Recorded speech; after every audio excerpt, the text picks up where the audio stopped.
There we go. Sound. Welcome to the third video, JJ. I'll try to make this my last one so that we'll have a nice symmetric 3 videos from you, 3 videos from me, and we'll and hopefully we can continue the conversation because I would really like to, you know. But I will try to make this the last video of this series. Islam as a complete way of life, more than just a religion or more than just faith. I think that's wonderful, you know.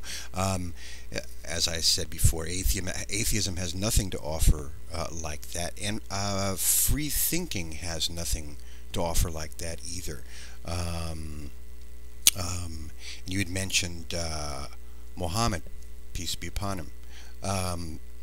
Remarkable man, absolutely remarkable man. Yeah, I'm aware he was also a leader. Just one of the, I think one of the most remarkable men that have ever lived. And by the way, if I could ask you, the Hadith, I've been trying to find a copy of the Hadith, and there never seems to be anything named the Hadith. I assume it's in some other book or it's under some title. But if you could recommend to me a good version of the Hadith in English, I would really appreciate it, because I raided the shelves one day, and that's how I got that copy of the translation of the Quran. I raided this whole shelf of all the Islamic studies in this bookstore, but I couldn't find the Hadith among the books there. But I'd appreciate that. I know there's one about a cat too, so I'm looking forward to actually reading this. One of my favorite stories. Well, not that it's a story, but that's a story. It's one of my favorite Hadith anyway. Marvelous thing. There's great value in that. I think absolutely great value in that, and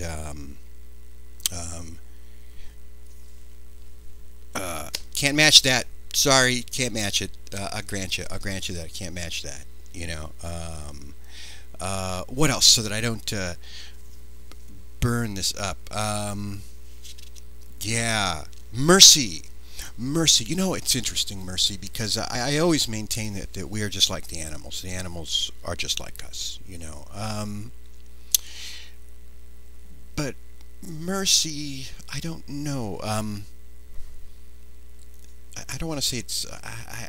I distrust any statement that something being uniquely human, because I do believe we are so akin to the animals.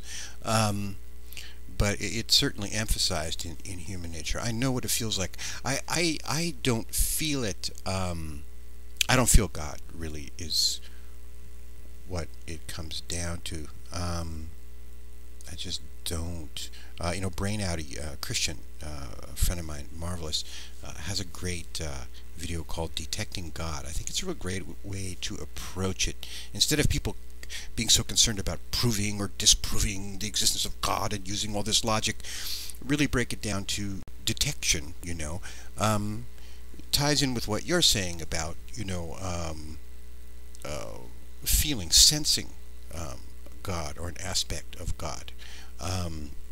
Alas, I do not have this, so I do not know why. So clipping right along now, I could talk about that for a long time, but it's fascinating. But let me just go over some stuff you'd said. Oh, you had brought up a really interesting question about in the context of Islam being an entire way of life made up of many components, that a single component alone is not sufficient to provide the way I interpret this is an interpretation, solid integrity to a culture, that even love alone, a principle of love, is not enough. Perhaps a principle of freedom is not enough, I would think. I'd have to think about that. I have to reflect on that. I have to reflect on a lot of what you said, because your video was rich with ideas and thoughts, and thank you.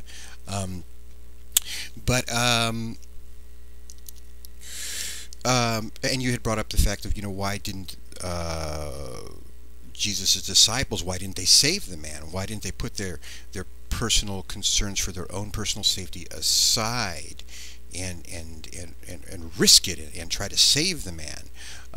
This has occurred to me as well. But I think it's a very interesting the way you've incorporated that into the question of, or the thought that perhaps love alone is not enough. Very interesting. I must say, very interesting.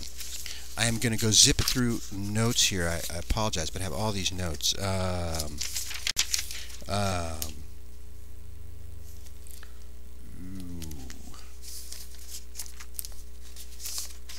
You know, mercy, just while I look through notes here, mercy, I felt it myself as when I was young, and I was in a couple of fights, you know, that you know, basically winning a fight, and at the moment when you could really harm somebody further, just realizing that, you know, you have won, you know, and there's no need to go beyond. It's a marvelous feeling, but it, you know, I should point out, it is also a feeling that's good for the human race and is to the benefit of society and to the benefit of survival of the species. Threw a little evolution in there on you, didn't I? Slipped. I know that wouldn't pass by you there. That wouldn't slip by you. Maybe we could talk about evolution someday. I don't see a conflict between evolution and creation. I mean, since God would be timeless, God could simply reach through time and evolve mankind rather than, you know, creating mankind in a split second. It could be, and I'd read a quotation that you had written that was very interesting that way. Oh, I don't want to miss any of the points, but I don't want to miss any of your points, but I'm wasting time now going through these notes, so I'm going to drop that. There's no sense you having to watch me leaf through notes while I, you know, split my consciousness in Babylon. So, where can I take this into sort of a new realm? I do think freedom is really important. I do think there have to be limitations on freedom. Societies as a whole, what causes societies to become too licentious and to kind of degenerate into sort of a narcissistic, self-concerned pursuit of pleasure, which I think is going on in the United States right now, has been for some times. I don't know. I don't think it's from free thought, and I don't think it's from atheism. What causes a society to stagnate? I don't know. You know, what causes societies to decline? I just don't know. You know, how do we keep societies vibrant and sustaining change and sustaining thriving and alive? And I assume that Islam, the Islam being a complete way of life, that it supports that. I mean, I know that the points in history when Islamic culture flourished and you know, Europe was basically just sinking into the Dark Ages for hundreds of years, for centuries, while Islam was you know, flourishing in the most amazing ways, intellectually, artistically, scholastically. Just a remarkable tale. You know, I actually, if you don't mind going into the topic, if it's I would be curious to know your thoughts on what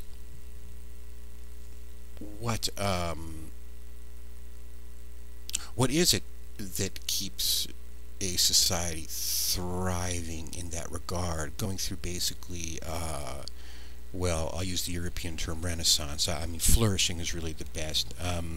What keeps a society flourishing rather than either stagnating or entering into some self-indulgent decline?